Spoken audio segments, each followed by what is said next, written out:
Hi friends, అందరికీ నమస్కారం. మన కుటుంబం ఛానల్ సభ్యులందరికీ నమస్కారం.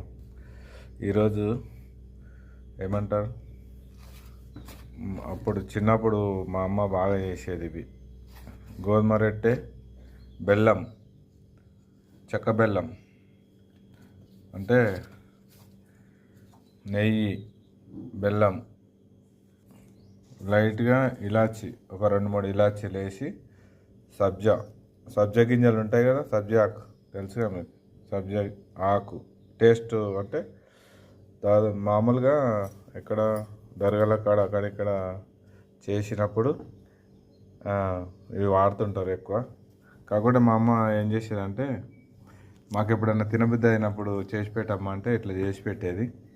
పిల్లలకు స్నాక్స్ లాగా చేయొచ్చు, మనకి ఎప్పుడన్నా తినాలంటే కూడా చేసుకొని తినొచ్చు. ఈరోజు ఇవి ఇంట్లో చేసింది చాలా బాగుంటాయి. మీరు కూడా ఇంట్లో ట్రై చేయండి. చక్కెర కంటే బెల్లం మనం మంచిది, చాలా బాగుంటుంది. బెల్లంలో కూడా రకరకాలు వస్తున్నాయి ఇప్పుడు. తాటి బెల్లం అన్నా, చెక్క బెల్లం అన్నా వాడచ్చు, దొరుకుతాయి.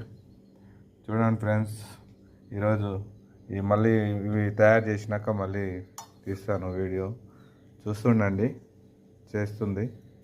తీస్తూనే ఉంటాను నేను వీడియో ఎలా చేయాలో.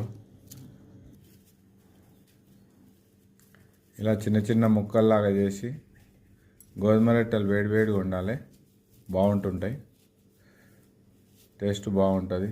ఒకసారి ట్రై చేయండి.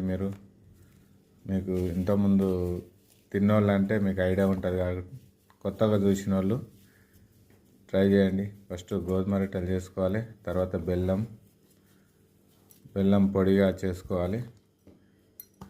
రొట్టెలు వేడిగా ఉన్నప్పుడు కొంచెం లైట్గా నెయ్యి రొట్టెల మీద ఇట్లా లైట్గా చేయాలి.